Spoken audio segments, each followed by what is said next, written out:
Bonjour et bienvenue sur Afrique Sport pour la revue de presse du jeudi 4 février 2021. Nous débutons ce numéro avec Afrique Sport qui s'interroge sur l'avenir de Habib Beye, l'entraîneur de l'Olympique de Marseille, André Villas-Boas, est cité à la porte du club et le consultant sportif de la chaîne cryptée n'a jamais caché ses intentions. Il pourrait s'en réjouir selon le site d'Afrique Sport.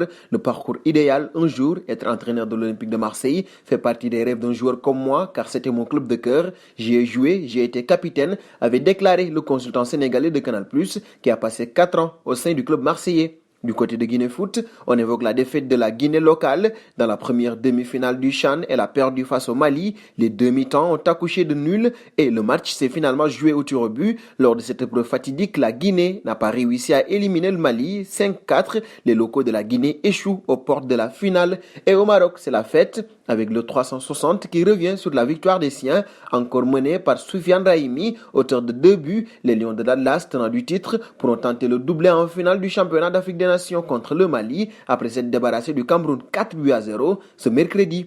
En Algérie, DZ Foot applaudit Rachid Ghezal. Besiktas a obtenu le point du nul sur le terrain d'Antalya Sport. Le but du club d'Istanbul a été inscrit par le défenseur croate Vida et c'est encore une fois Rachid Ghezal qui a été à la passe. L'ailier algérien, prêté par Leicester, est un titulaire indiscutable du côté d'Istanbul. Et en Italie, le Corriere dello Sport parle de CR7 et de ses records à aller chercher. Avec la vieille dame, il en est déjà à 87 buts en 112 matchs. S'il venait à garder son ratio de 2 buts par match durant encore 15 affiches, le Portugais égalerait le vieux record de Omar Sivori, qui est le joueur à avoir inscrit le plus rapidement 100 buts avec le club turinois. Et en Angleterre, le Daily Express met en avant les joyeux visages des joueurs de Brighton. Ce mercredi, dans le cadre de la 22e journée de Premier League, Liverpool s'est encore incliné à domicile face à Brighton 1-0. Lors de le précédent match à domicile, les Reds avaient déjà perdu contre Burnley 1-0 également. Les joueurs de Jurgen Klopp pointent désormais à la 4e place à 7 points des leaders. Manchester City, qui a joué un match en moins et qui se déplacera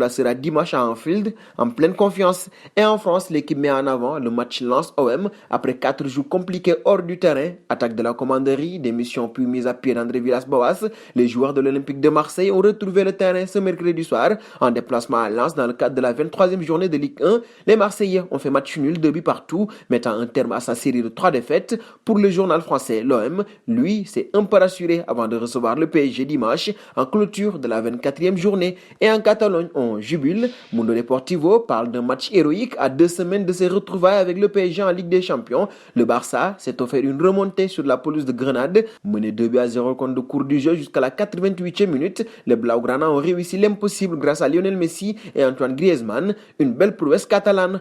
Enfin, As nous parle de Hazard et de ses problèmes physiques. Eden a été victime d'une blessure musculaire. L'ailier international belge devrait manquer entre 4 et 6 semaines de compétition. C'est un coup dur pour le Real de Madrid qui sera très probablement privé de l'ancien joueur de Chelsea pour le déplacement sur la pelouse de l'Atalanta Bergame en 8e de finale aller de Ligue des Champions. Et nous arrivons au terme de ce journal que nous fermerons avec la question du jour. Entre le Maroc et le Mali, qui voyez-vous remporter le CHAN 2020? Vos réponses seront attendues en commentaire. En attendant, n'hésitez pas à vous abonner sur Afrique Sport. C'est pour ne rien manquer du football continental et international.